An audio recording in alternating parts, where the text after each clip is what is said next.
Bag पकड़ने का वो कुछ ऐसा ही रहता है, इसके कलर थोड़े बहुत बदल जाते हैं।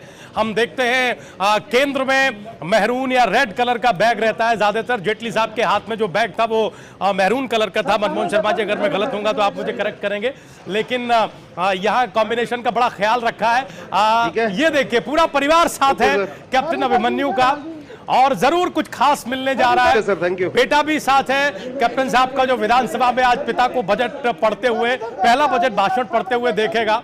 और जो नीले रंग की अटैची है, हमारे प्रदेश का सुंदर भविष्य इसी में छिपा हुआ है। एक छोटा सा फोटो सेशन भी वहां पर हो रहा है, चल रहा है, और बहुत उम्मीद है कि उसके बाद मीडिया को भी प्रतिक्रिया कैप्टन अभिमन्यु साहब वहां देंगे। कॉन्फिडेंट नजर आ रहे हैं, खुश नजर आ रहे हैं। और ये देखिए औपचारिकता खत्म हुई, फोटो खिंचाने की नहीं, लोकेशन थोड़ा बदला गया, लोकेशन थोड़ा बदला गया है, अलग से एक फोटो हुआ है कैप्टन अभिमन्यु साहब का, और अब वो विधानसभा में एंट्री ले रहे हैं। ये देखिए उनका परिवार, जिसमें उनके भाई, बेटा और उनकी पत्नी और बहुत संभवतः उनकी भाभी विधानसभा में आज मौजूद रहेंगे। तो कैप्टन अभिमन्यु पहुंच चुके हैं विधानसभा में। विधानसभा की कार्रवाई शुरू हो चुकी है। 1 घंटे का प्रश्नकाल और 11 बजे बजट पेश करने का समय। हम फिर ब्रेक पर जाए, इससे पहले हम जरा मनमोहन शर्मा जी से टिप्पणी जरूर लेंगे। मनमोहन शर्मा जी, वित्त मंत्री का पहुंचना, ये फोटो सेशन, ये नीले रंग का पिटारा, अटैची, पूरा परिवार साथ, कुछ ऐतिहासिक ही होने जा रहा है आज। देखिए, मुझे तो लगता नहीं कुछ होगा, क्योंकि अभी तक नहीं, आप भी विपक्ष की तरह निराश हैं। मैं बिल्कुल रियल आदमी इस मामले में जी। सवाल ये है कि अभी तक तो बीजेपी सरकार काइट फ्लाइंग कर रही है। अभी राज्यपाल के अभिभाषण पर हमारे माननीय मुख्यमंत्री ने कहा कि हमने सब वायदे पूरे कर दिए हैं। ठीक। तो मुझे तो समझ नहीं आती कि वो किसको बेवकूफ बनाने की कोशिश कर रहे हैं, खुद को बना रहे हैं या जनता को बना रहे हैं। अभी एक बहुत बड़ी प्रॉब्लम आएगी जिसका कोई विजुलाइज नहीं कर रहा हमें, वो ये होगा कि एफसीआई ने ये तय किया है कि वो प्रदेश से खाद्यान्न नहीं खरीदेगी। 52 से ये जो एफसीआई खरीदती थी, सारे देश से एफसीआई खरीदती थी, अब नहीं खरीदेगी। ठीक। अच्छा, मिनिमम सपोर्ट प्राइस इसलिए थी। अब ये है कि सेंटर ने पॉलिसी बदल ली, क्योंकि इसमें एफसीआई को उनको सब्सिडाइज करना पड़ता था। इस बार जो बजट में सेंटर में, उसमें कोई भी प्रोविजन एफसीआई के लिए नहीं है। रिजल्ट क्या होगा कि जो किसान है जी, वो पूरी तरह से व्यापारियों पे रेवो कर्म पर हो जाएगा। अच्छा, और जो आर्थिक स्थिति राज्य सरकार की है, मुझे नहीं लगता कि उसके पास इतना पैसा है कि वो नहीं, खजाना खाली है सर, खजाना खाली नहीं। और बात है, देखिए अभी जो कल हमारे माननीय कृषि मंत्री जी ने कहा ये कि साहब घबराने की क्या बात है, मीडिया लोगों को मिसलीड कर रहा है। मुझे लगता है या तो उनको बेसिक नॉलेज नहीं है, या वो जनता को जानबूझ के वर्गवा रहे हैं, या वो इस प्रदेश के किसानों में धूल झोंकने का प्रयास कर रहे हैं। देखिए ये बात सच है कि हरियाणा से 3 एजेंसी थी जो फूड ग्रेन खरीदती थी। ठीक। उसमें एफसीआई सबसे बड़ी थी, और वो तीनों जो थे उन सबसे अनाज खरीदती थी एफसीआई। एफसीआई अब आउट ऑफ पिक्चर है। अगर मान लो राज्य सरकार खरीद भी लेती है, अब तो उसके पास आर्थिक साधन नहीं है, तो भाई साहब वो खरीदेगा क्या, जाएगा कहाँ। और मुझे लगता है कि इस बार हरियाणा में किसानों को खून के आंसू रोने पड़ेंगे, जैसे अभी पिछले साल जीरी में हुआ। आपने बहुत भागदौड़ की, साहब जीरी के लिए बना दीजिए आप, सेंट्रल गवर्नमेंट ने कहा हमारा कोई लेना देना नहीं जी, बफर स्टॉक बना दीजिए। अभी तो सबसे ज्यादा क्रिटिकल आया, और ये क्रिटिकल पीरियड जो है हरियाणा पंजाब दोनों के लिए होगा, और किसानों को इसकी भारी कीमत अदा करनी पड़ेगी, पर इसकी कोई चर्चा ही नहीं हो रही। इसी नाराजगी की वजह से आप मुख्यमंत्री और कृषि मंत्री को माननीय कह के संबोधित कर रहे हैं। माननीय तो वो है, क्यों वो प्रचार कर रहे हैं, इसलिए सब माननीय। नहीं, आपके माननीय में सम्मान कम और व्यंग ज्यादा नजर आ रहा है। देखिए भाई, ये मुझे ये समझ नहीं आती कि नॉर्मली हम ये समझते हैं कि आरएसएस के लोग झूठ कम बोलते हैं, ऐसा मेरा भी मानना है जी। मगर मुझे लगता है ये किस शाखा में पढ़े हैं, कौन इनका मुख्य शिक्षक था, जिसने इनको ट्रेनिंग दी है झूठ बोलो और साफ झूठ बोलो। मतलब झूठ बोल रही है सरकार और कृषि मंत्री मनमोहन जी, आपका सीधा आरोप ये है? बिल्कुल सीधा मैं कह रहा हूँ, यहाँ तो उनको पता नहीं है, बेवकूफ ना है। अच्छा ठीक है, बजट से क्या उम्मीद करके चल रहे हैं सर, ये तो बताइए। प्रोविजन है या नहीं, फूड ग्रेन आपने खरीदना है, उसके लिए कितना प्रोविजन है?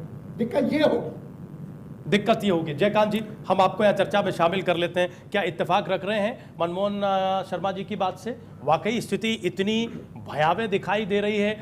बार बार जो एक शब्द उछाला जाता है हरियाणा सरकार के संदर्भ में कि साहब अनुभवहीनता अनुभवहीनता अनुभवहीनता, क्या वो इस तरीके से ही दिखाई दे रही है? देखिए, थोड़ा सा बहुत सारी चर्चाएं हो चुकी, इसमें बहुत सारी राजनीति भी हो चुकी।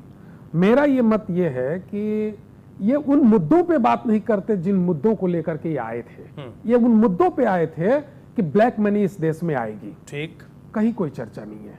ये उन मुद्दों पे बात नहीं करते कि महंगाई को कम कर दिया जाएगा, मैकेनिज्म इनके पास नहीं। ब्लैक मनी को लेकर ये ताल ठोक कर कहते हैं कि हमने सबसे पहले एसआईटी बनाने का काम किया।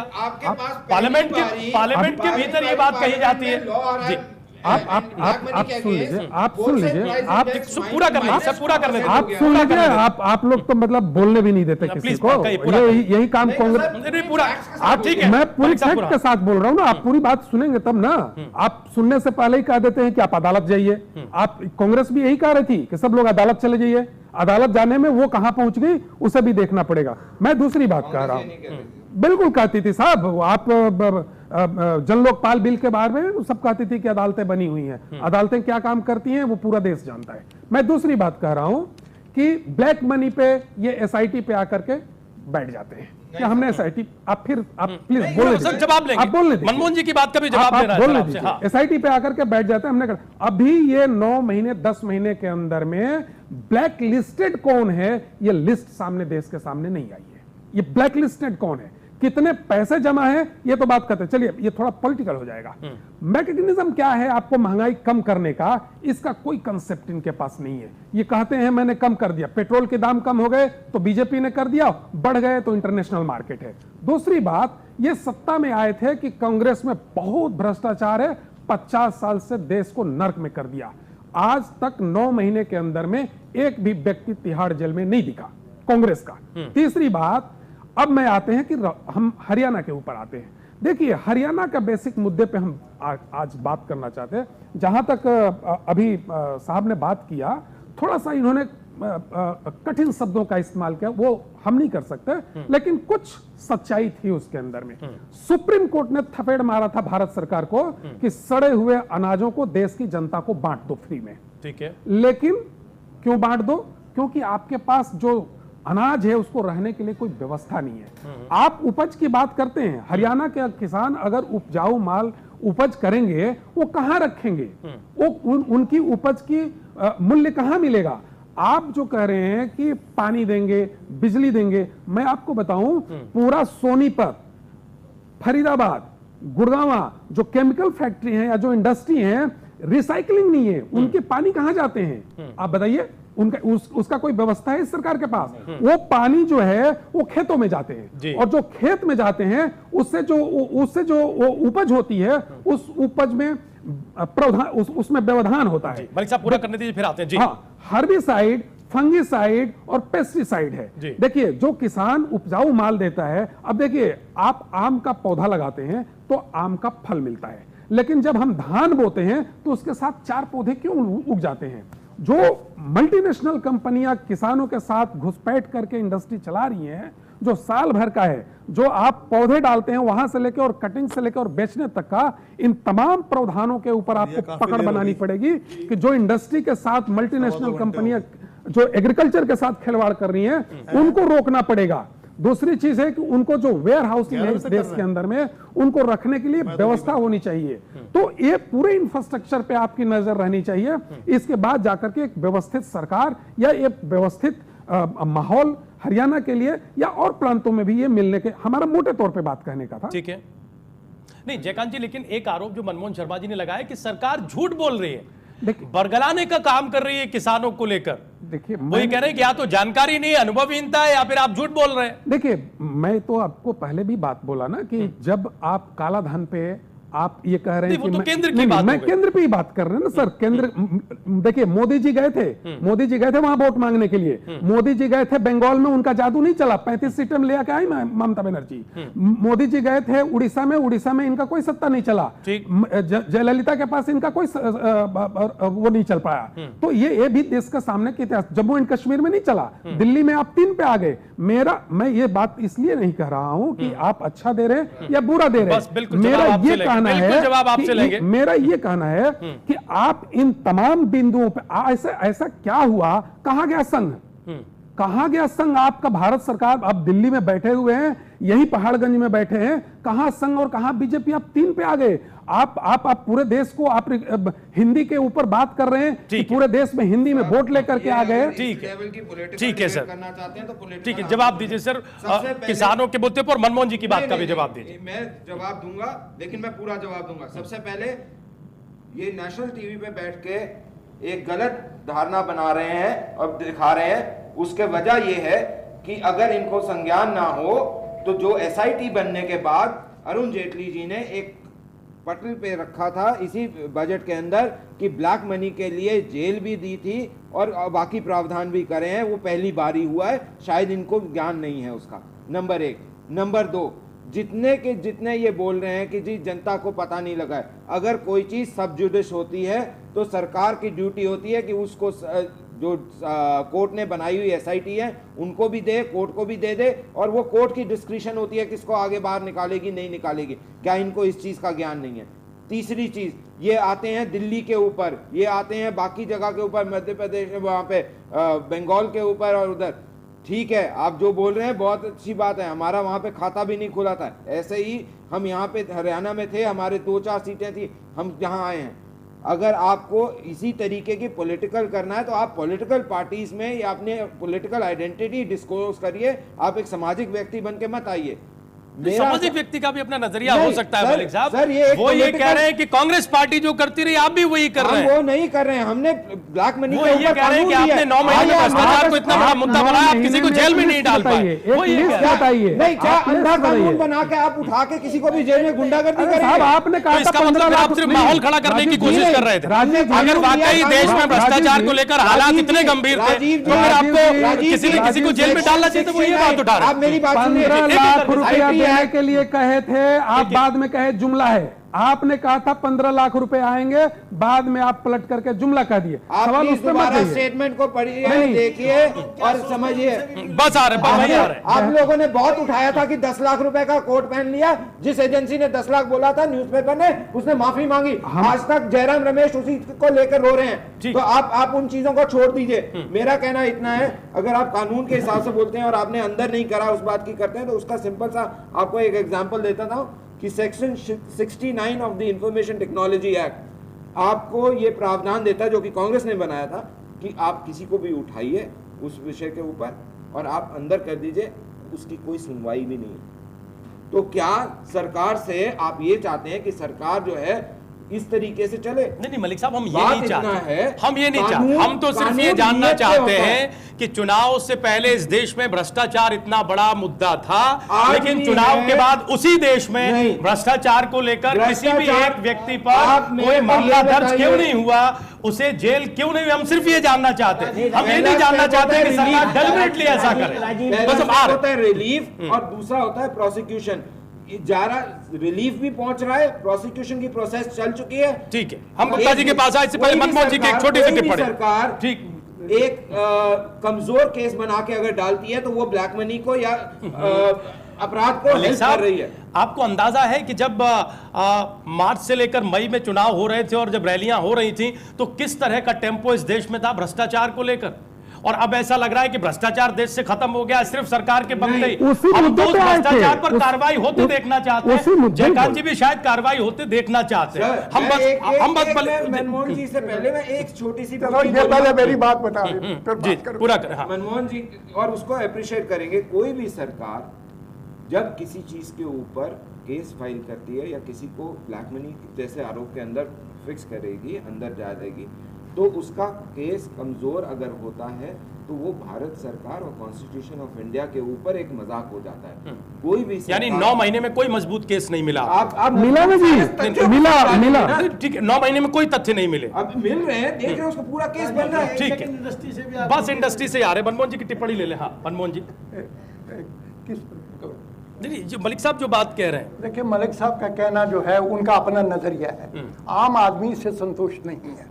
आम आदमी ये कहता है कि ये जानबूझ के इन्होंने कोई एक्शन नहीं लिया, क्यों उसमें बड़े बड़े लोग इन्वॉल्व हैं और उसमें सभी पार्टियों के लोग हैं।